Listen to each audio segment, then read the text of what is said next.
Skënder Hitës i është besuar mandati 5 vjeçar për drejtimin e policisë së shtetit.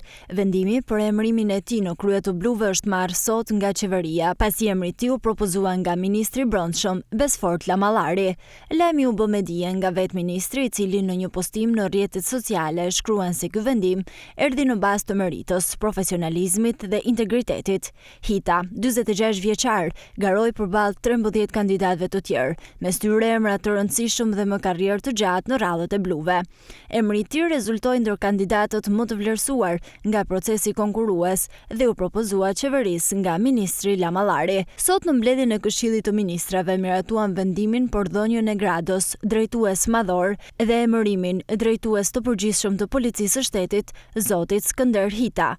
Ky është një vendim i bazuar në merit, profesionalizëm dhe integritet. Skënder Hita ka rezultuar ndër kandidatët më të vlerësuar nga një proces konkurrues, duke dëshmuar përvojë të spikatur, vizion të qartë strategjik dhe angazhim të palëkundur ndaj ligjit dhe qytetarëve.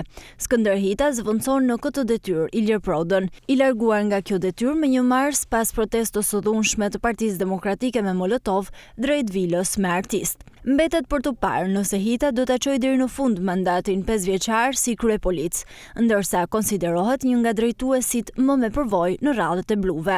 Në 5 vitet e fundit ai ka qenë drejtues në qarqet më të vështira në vend, si Shkodra, Durrësi, Dibra dhe së fundmi në Fier.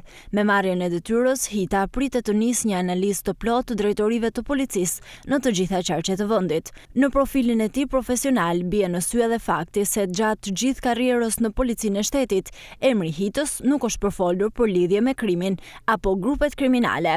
Ai nuk është përmendur në asnjë rast në kontekst të kultivimit të bimëve narkotike apo aktiviteteve të paligjshme, duke ruajtur një profil të pastër dhe një reputacion të qëndrueshëm profesional.